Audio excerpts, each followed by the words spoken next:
Welcome everybody, and thank you for coming in this beautiful day. I know you might have wanted to go elsewhere in the sunshine, so just thank you for coming. And I know some of our congregation are a bit poorly, so Viv and John are not very well, and Linda is just getting better, Jill is just getting better, so let's send love and healing to everybody. So today the service is about forgiveness, and I'll talk a bit more about that as we go along. But often forgiveness can be just a lack of communication. And we've all been guilty of that and been hurt by something someone said and hasn't said to somebody else. But anyway, welcoming words. The music actually was End of Sky by Hang Massive, and they just play this, two people playing the steel pans. And the opening words are, may the deeds we do with our hands and the words we do with our lips and the thoughts we think with our minds and the things we feel in our hearts be at all times worthy of the divine spark within us. And as is usual, I've got 4 hymns, and they're all like prayers. So last time I did a service, you sang really nice and loudly, and we were even better than the church next door.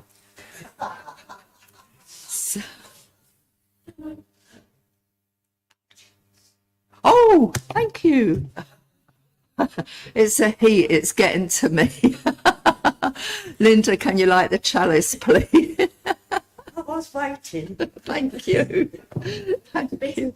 I do go a bit weird in the heat, I have to say. Thank you, Linda.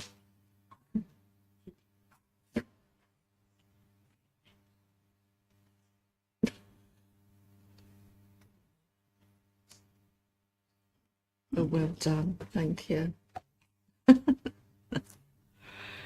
So our first hymn is the Green Book, number 3, Joy of Living, and it will be shown on the screen.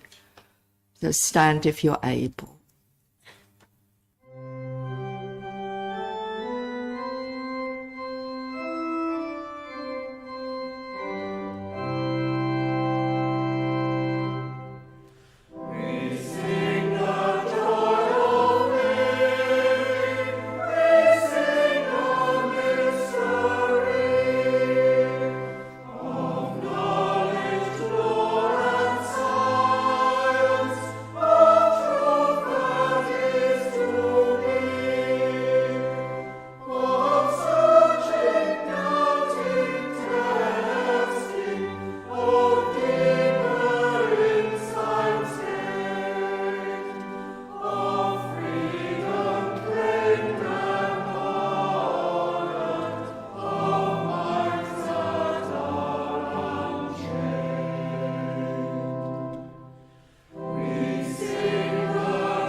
And as usual, we have our story, which is the prodigal son, which is going to be read by Christelle. Thank you, Christelle. And he said, a certain man had 2 sons. And the younger of them said to his father, Father, give me the portion of goods that falleth to me. And he divided unto them his living.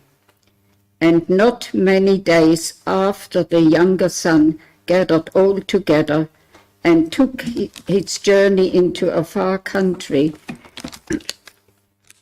and there wasted his substance with riotous living. And when he had spent all, there arose a mighty famine in the land, and he began to be in want.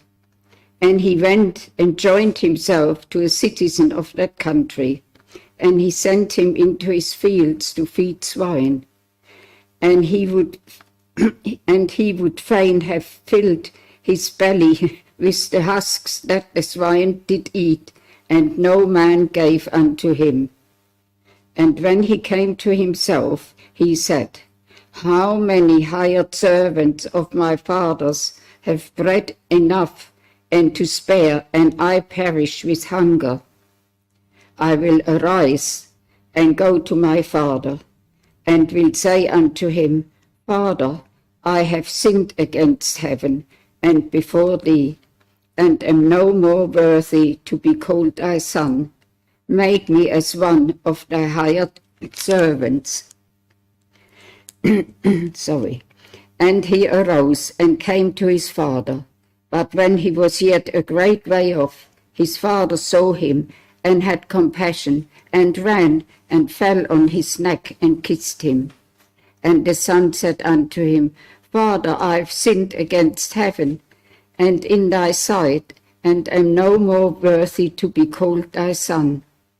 But the father said to his servants, Bring forth the best robe, and put it on him, and put a ring on his hand, and shoes on his feet. And bring hither the fatted calf, and kill it, and let us eat, and be merry. For this my son was dead, and is alive again. He was lost, and is found. And they began to be merry. Now his elder son was in the field, and as he came and drew nigh to the house, he heard music and dancing. And he called one of the servants and asked what these things meant. And he said unto him, Thy brother is come, and thy father hath killed the fattest calf, because he has received him safe and sound. And he was angry and would not go in. Therefore came his father out and entreated him. And he answering said to his father, Lo, these many years do I serve thee, neither transgressed I at any time thy commandments, and yet thou never gavest me a kid, that I might make merry with my friends. But as soon as this thy son was come, which has devoured thy living with harlots, thou hast killed for him the fattest calf. And he said unto him, Son, thou art ever with me, and all that I have is thine. Lovely. There isn't a prodigal daughter, is there? That's funny. I think I might fit that description. Yes, but if I had gone back to my father, I would have probably gotten a good hiding. And nothing much else. Thank you, Christelle. Thank you for reading that so beautifully. And it is a lovely story about forgiveness. And I believe there are 77 pieces about forgiveness in the Bible. Might be slightly wrong, and Edgar could probably correct me on that. So we'll have our second hymn, because we have our second hymn now because you sang so well with the first hymn. So the Green Book, number 188, Let Love Continue Long.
This is a poem by Sri Shimoni.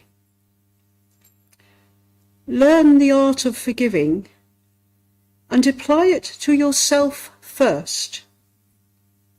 Then it becomes easy to forgive others. Forgive. You will have happiness. Forgive. You will have satisfaction. Forgive and forget. You will have everlasting peace within and without. To err is human, but be careful. Do not overdo it.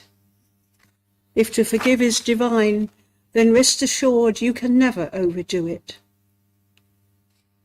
On earth, forgiveness is a sweet experience, a necessary realization.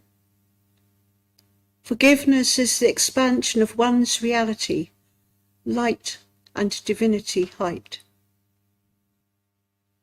Forgive the world would sit at your compassionate feet. Forgive yourself. God will be dancing inside your meditation heart. Thank you, Sheila. I think there was a lot in that poem to think about. So now we'll turn to prayers. So just sit quietly. Sit quietly for a minute.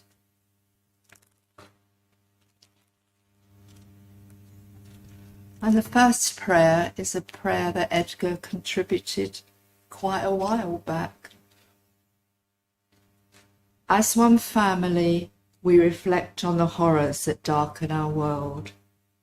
Lord, where pain still overwhelms, bring healing. Where hearts are still breaking, bring comfort. Where people are still oppressed, bring liberation. Where communities are still victimized, bring justice. Where children are still brutalized, bring compassion. Where lives are still crushed, bring hope. Where evil is perpetrated, bring repentance. Where war still devastates, bring peace. But most of all, wherever a single voice cries out in the darkness, bring us to one another in the name of the love for all people, all nations, and all creations. Amen. And this is an alternative Lord's Prayer. Source of all, Spirit of life, we gather here seeking guidance and connection. May your presence fill our hearts and guide our actions. May your wisdom illuminate our path and your love unite us. Grant us the strength to overcome challenges and compassion to heal the world. Forgive our shortcomings as we strive to forgive others. Lead us away from darkness and toward the light of understanding. May your will be done, not just in heaven, but on earth as well. Amen. We just take a couple of minutes to think, to send your own prayers of healing to the world.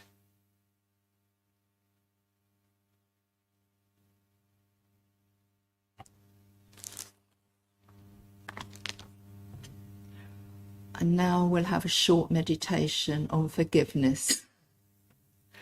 And I don't know where I got this meditation from, but it's called Opening to the Light. So just close your eyes and listen to your breathing. When you feel centered in your breathing, imagine yourself in a very safe place. In the center of your safe place is a box with many drawers. The drawers are labeled. The inscriptions show hurts you have yet to forgive. Choose a drawer and open it. Inside are crumpled up all the thoughts and feelings that incident evokes. Choose to empty out this drawer by bringing it to the fore and examining it. And then let the ache and the hurt flow away and disappear. The drawer is now empty. Take that label off. That particular drawer has now turned to sand, and that sand will blow away the hurt. And that hurt has now gone. You can do this at any time with any other drawers in the box. Take a deep breath and come back to being here.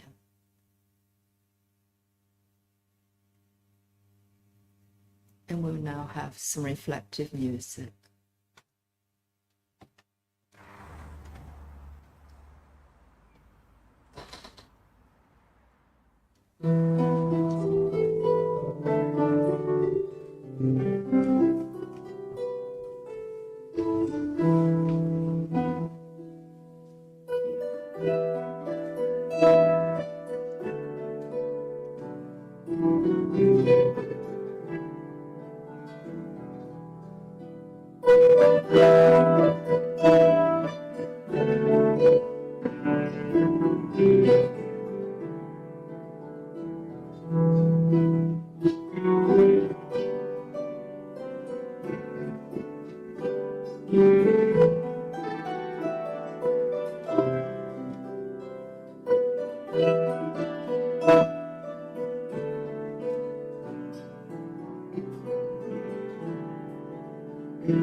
Now, because you've been sitting down for quite a long time, we'll have our third hymn. And it's Purple Book, number 14, Bring Many Names. And stand if you're able.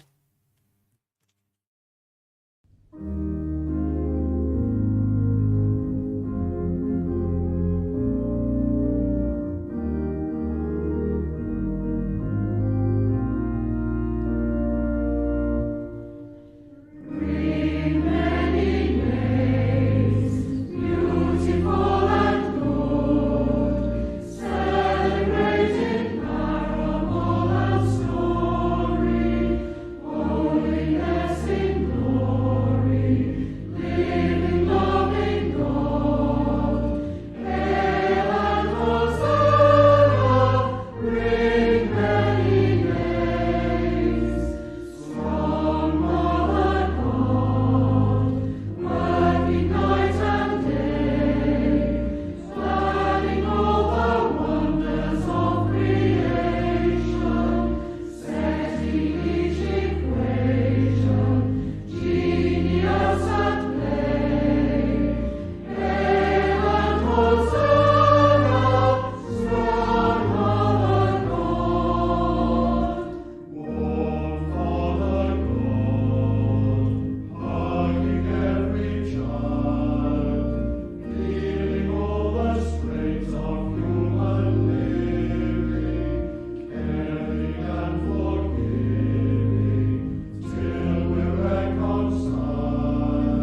I often contemplate on things, do a lot of contemplation.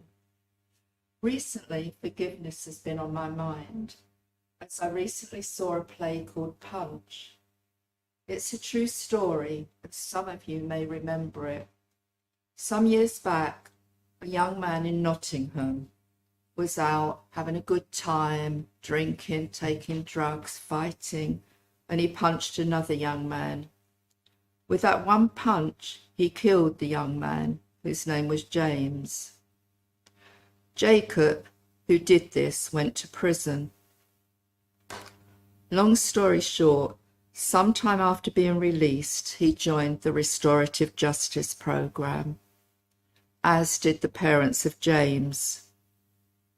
This didn't happen immediately. It took a long, long time. And first of all, they started writing letters to each other, eventually after a couple of years meeting with each other. Through this, the parents of James didn't actually want another life to go to waste. And they encouraged Jacob to make something of his life. He went back, he passed his GCSEs, and he finally went to university and gained his master's in criminality. I won't go into all the emotions that the parents and Jacob went through, but he then started giving talks in prisons, schools, etc., about his life, how he was brought up, an alcoholic mother, the drugs, the drink, the fighting, peer group pressure, and his rough background and how he had changed this around. Didn't mean he was perfect now. He could still talk street and be in the hood, but he knew how to change his life. The mother of James often did talks with him, and there is a podcast if any of you listen to podcasts. I tell you this because both parents wanted James to make something of himself. James' mother also forgave Jacob, but James' father couldn't forgive. Even though he wanted him to make something of himself, he just couldn't forgive him taking away his son. Could you forgive in a situation like that? I'm not sure I could. I would hope I could, but I don't know. You can read about this and other stories online in the Forgiveness Project, which I'm a member of. Some of us from church visited the Forgiveness Project exhibition here in Plymouth at Marjon. I think some of you may remember. The exhibition was launched in London in 2004 and has since been displayed in over 300 venues worldwide. The project's own description of the exhibition is as follows: a provoking collection of arresting images and personal narratives exploring forgiveness in the face of atrocity. It examines forgiveness as a healing process, a journey out of victimhood, and ultimately a journey of hope. This exhibition had a profound effect on me, which is why I joined the project. If you are online, do take a look at it. It really had an effect on me because I've got a kind of ragamuffin mix of a family, and my first mother-in-law was an Irish rebel, and my son-in-law was a Royal Marine. Difficult. Anyway, what does forgiveness mean, actually? Usually it means letting go of resentment and anger toward the person that has hurt you. Many years ago, I had a very bad time, physically and emotionally. I hung on to that bitterness for many years until I realized it was doing me no good. So I worked on forgiving the person, and I felt more at peace for it. But events the year before last brought it all back to me. And I realized, although I'd forgiven, The hurt may always be with me, but the bitterness has long gone. Martin Luther King said, "We must develop and maintain the capacity to forgive. He who is devoid of the power to forgive is devoid of the power of love." There is some good in the worst of us and some evil in the best of us. When we discover this, we are less prone to hate our enemies. So from what Martin Luther King Jr. says, I particularly really need to work on forgiving properly that person that hurt me very badly. And maybe I'll need to keep working on it again and again. Jack Cornfield writes in his book, The Art of Forgiveness, "You hold in your hand an invitation to remember the transforming power of forgiveness and loving kindness, to remember that no matter where you are and what you face, within your heart, peace is possible." And words by the Buddha, "Hatred never ceases by hatred, but by love alone is healed. This is the ancient and eternal law." I want to live by that law, but I don't always succeed, but I have to keep trying. We also have to forgive ourselves and treat ourselves with compassion. I know I've been very grumpy this week, as people in the cafe might have twigged. So I've been tired and I've had an arthritic flare-up, so I was very grumpy, but I finally forgave myself, and I do hope everyone that was at the cafe will forgive me too. Forgiveness is spiritual. It is our choice to choose compassion, understanding of the person hurting us if possible, and by healing. By forgiving others, we are connecting to a higher power. Some people call it God, some people call it love, whatever your word for it is. Desmond Tutu, who was a patron of the Forgiveness Project, said, "To forgive is not just to be altruistic. It is the best form of self-interest. It is also a process that does not exclude hate and anger. These emotions are all part of being human. You should never hate yourself for hating others who do terrible things. The depth of your love is shown by the extent of your anger." However, when I talk of forgiveness, I mean the belief that you can come out the other side a better person. I think Desmond Tutu was a very special person. But I'm not sure that I actually agree with what he says about hate and anger. But it is part of a much longer talk he gave on forgiveness. Studies show that people who forgive are happier and healthier than those who hold resentments, and this leads to improved cardiovascular and nervous systems. They become less angry, more optimistic, more compassionate, and also more self-confident. They also show a reduction in stress and an increase in vitality. So it pays us to be more forgiving, but sometimes it can be very hard, as it's not black and white, and it involves a very complex set of feelings. Forgiveness is not about waiting for the person who caused your hurt to show remorse. It's letting go of your suffering and helping you to heal. We also have to forgive ourselves, because if we hang on to guilt, we become a victim to it. Make recompense if you can. If you were unkind before, try to be a little kinder now. Remember, the past is gone. You know better now, so forgive yourself. You can be so busy thinking about the past that you are not living in the present.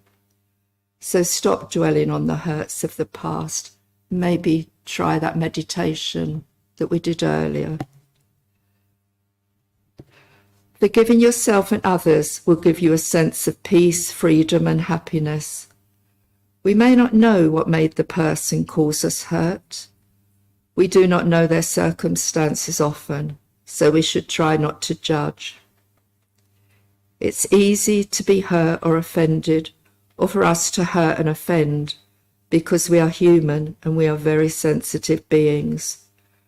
This is life, and there will always be situations and people that upset us. So we must aim to become emotionally stronger and not slaves to our egos. Forgiveness will help you grow spiritually. Remember, forgiving is a strength, not a weakness. In the book A Course of Miracles, it talks about all our souls being connected. Therefore, if we hurt each other, we end up hurting ourselves. It talks about returning to the awareness of our wholeness, to the memory of our oneness, to our collective reality as extensions of God. It states that the holiest spot on earth is where an ancient hatred has become a present love. I know we're in the middle of Lent, but there is still time to give something up. So maybe we can give up the hurt and the pain we've been carrying around within us. I'd like to finish this address with a quote from the Talmud. Who is the bravest hero? He who turns his enemy into a friend. Thank you for listening. And our fourth hymn is number 62, the Purple Book, Here We Have Gathered.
Benediction was written by Richard Fuchs. May the Spirit of truth and love rule our hearts and minds and guide us into those ways that will create love, justice, and peace on earth.